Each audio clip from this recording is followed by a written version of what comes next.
ईमानदार मिठाई वाला। एक गांव में महेश नाम का एक हलवाई रहता था। उसकी दुकान दूर दूर तक मशहूर थी। आसपास के सभी गांव वाले महेश की दुकान से ही मिठाई लेते थे। भाई मजा आ गया, क्या लजीज रबड़ी है। ये लड्डू भी लीजिए, शुद्ध देसी घी के हैं, आज ही बनकर आए हैं। लाओ भाई लाओ, 1 किलो लड्डू भी पैक कर दो। महेश का एक बेटा था रवि। रवि ने पढ़ाई छोड़ दी थी और वो दिन भर घर में ही बैठा रहता था। उठ बेटा रवि, आज मेरे साथ दुकान पर चल।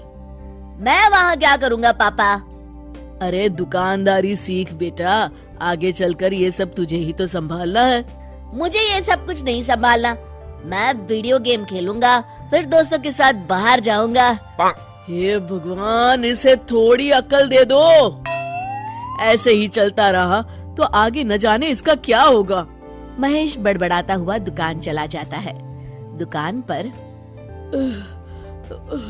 ओ घसीटाराम, मुझे थोड़े चक्कर आ रहे हैं, जरा पानी तो लाना।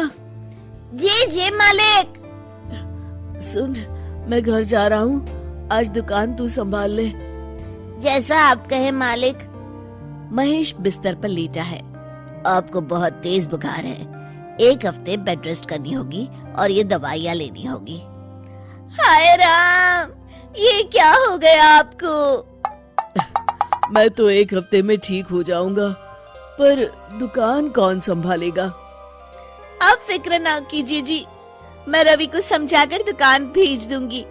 आप बस जल्दी से अच्छे हो जाइए जी। अगले दिन रवि दुकान पर पहुंचता है। आइए आइए मालिक, मैं आप ही का इंतजार कर रहा था। क्यों? ये मेरी दुकान है, मैं जब जी चाहे आऊँ। तुम लोग सुबह से आकर काम पर लग जाया करो, समझे? जी जी जी मालिक, दरअसल लड्डू बनाने हैं तो घी लेने जाना है, 5000 रुपए दे दीजिए। 5000?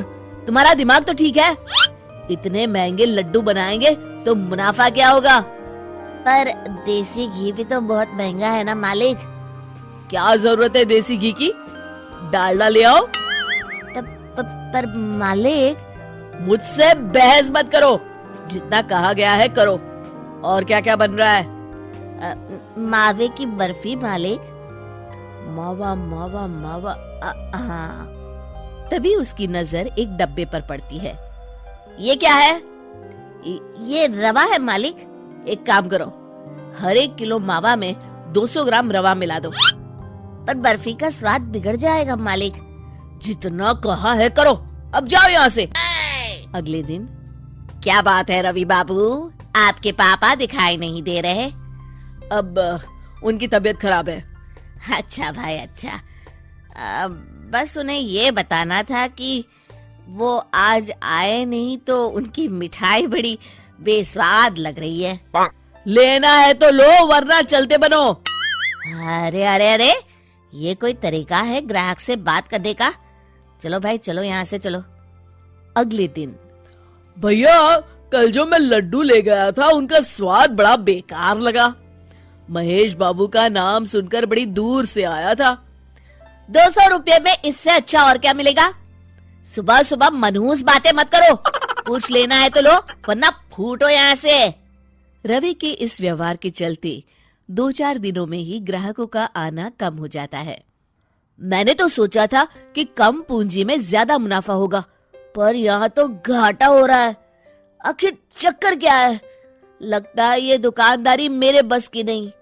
महेश ठीक होकर दुकान लौटता है तो घसीटाराम उसे सब कुछ बताता है। हे भगवान, इसने तो मेरी सालों की मेहनत पर पानी फेर दिया। अब क्या करेंगे मालिक? कुछ नहीं, सबसे पहले तुम पहले की तरह शुद्ध और अच्छी मिठाइयाँ बनाओ और मुझे गांव के उन सब लोगों के नाम बताओ जिनसे रवि ने बदतमीजी की।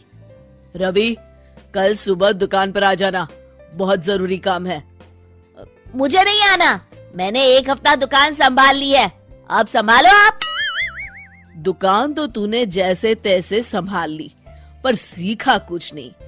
कल तुझे बहुत जरूरी सीख देनी है। रवि पैर पटकता हुआ बाहर चला जाता है। अगले दिन। ये ले ताजी शुद्ध मिठाइयाँ। मैं इतनी मिठाइयों का क्या करूं? इन्हें उन सब के घर देकर आओ जिनसे तुमने बदतमीजी की, और साथ में माफी भी मांग लेना। अरे पर मैंने तो सिर्फ उन्हें। बेटा, घर आया मेहमान और दुकान पर आया ग्राहक भगवान के समान होता है। अब तू जल्दी जा और कल से कमाल देखना। रवि उन सभी 4-5 लोगों के यहाँ जाकर मिठाई देता है और माफी मांगता है। अगले दिन दुकान पर ग्राहकों की भीड़ लग जाती है। मान गए महेश बाबू, आपने तो आते ही घर तक मिठाई भिजवा दी। बस मेरे बेटे की गुस्ताखी को माफ कर देना भाई, उसमें अब तक बचपना है। हाँ हाँ, आपके लड्डू के बदले हर चीज की माफी है। भाई आज तो मेरे पड़ोसी भी आपकी उदारता देख के दंग रह गए। इतनी बड़ी दुकान के मालिक का बेटा घर तक माफी मांगने आया। भाई रिश्ते निभाना तो कहीं आपसे सीखे। बस आप लोगों की दया है। ताजी रसमलाई आई है, लेंगे आप? हाँ भाई हाँ, 200 ग्राम पैक कर दो। शिक्षा, सफलता पाने के लिए ईमानदार और विनम्र होना बहुत जरूरी है।